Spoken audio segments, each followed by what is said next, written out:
On today's show, Trump's MPG freeze will lead to fewer electrified cars. Last week it was Tesla. This week the Saudis want to invest in another EV car company. And Robert Wickens survives a wicked accident in IndyCar racing. All that and more coming right up on Autoline Daily.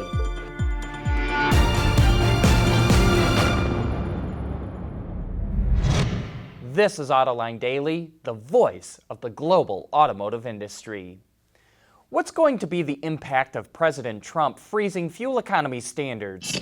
Auto Forecast Solutions has done some forecasting on this and says there will be 400,000 fewer electrified vehicles sold in the U.S. by 2025. It also predicts that foreign automakers will now start making more crossovers in their U.S. plants instead of making passenger cars, and it points out that Trump's higher import tariffs on steel and aluminum have led to GM, Ford, and SCA putting out warnings that their profits will be lower. Despite economic sanctions on the country, the Russian car market is red hot. Sales in July were up 10%, and through the first 7 months of the year, automakers have sold just under 1 million light vehicles, which is a 17% gain. AutoVAZ is by far and away the largest OEM in Russia, but we were shocked to see Kia at number 2, with a solid lead on the Volkswagen Group. Hyundai is right on the heels of VW, and Renault rounds out the top 5 largest OEMs in Russia. General Motors has sold off its operations in Europe, stopped manufacturing cars in Australia, Russia, Indonesia, Thailand, and South Africa, and stopped selling cars in India. But now it's increasing production in an unlikely area, Uzbekistan. GM currently makes 10 models in the country, which translates to sales of about 135,500 vehicles. As part of the expansion, the automaker will add a new version of the Chevrolet Tracker, as well as a new generation of the Cobalt. The move could help GM grow awareness in expanding markets like the Middle East and Africa. Robert Wickens is one lucky IndyCar driver. We'll tell you more after this. Autoline Daily is brought to you by Bridgestone Tires, your journey, our passion. Dow Automotive Systems, advanced materials that deliver better results. And by Lear, a global leader in automotive seating and electrical systems. In racing news over the weekend, Alexander Rossi's Honda-powered car dominated the IndyCar race at Pocono Motor Speedway in Pennsylvania. But the race was marred by a horrific accident when Robert Wickens' car was launched into the catch fence, spinning it violently and flinging the wreckage back onto the track. Wickens is in the hospital with multiple injuries and will probably have to undergo surgery as part of his recovery. In IMSA racing, BMW took its first win with its M8 race car at the Virginia International Speedway in the GT Le Mans category. The twin-turbo V8 survived a race that turned out into something of a crash fest. Another M8 finished third, and we say congratulations to BMW for the win, and also because that is just one sweet-looking car. Electric vehicle startup Lucid Motors could soon get a large financial shot in the arm.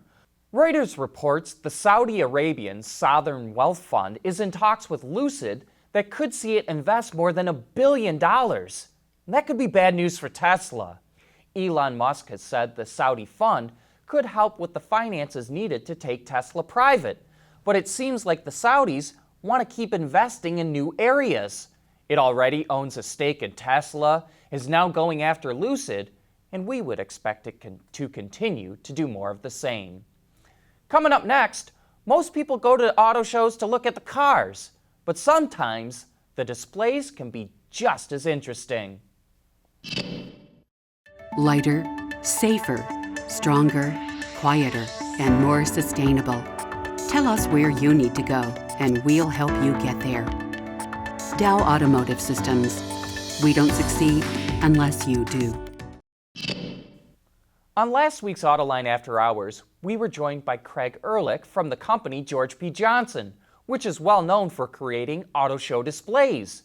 And in the following clip, he discusses that there's a lot more people than you'd expect helping to make the displays. It depends on all the services that a client might be using relative to an auto show or a conference or whatever the case might be.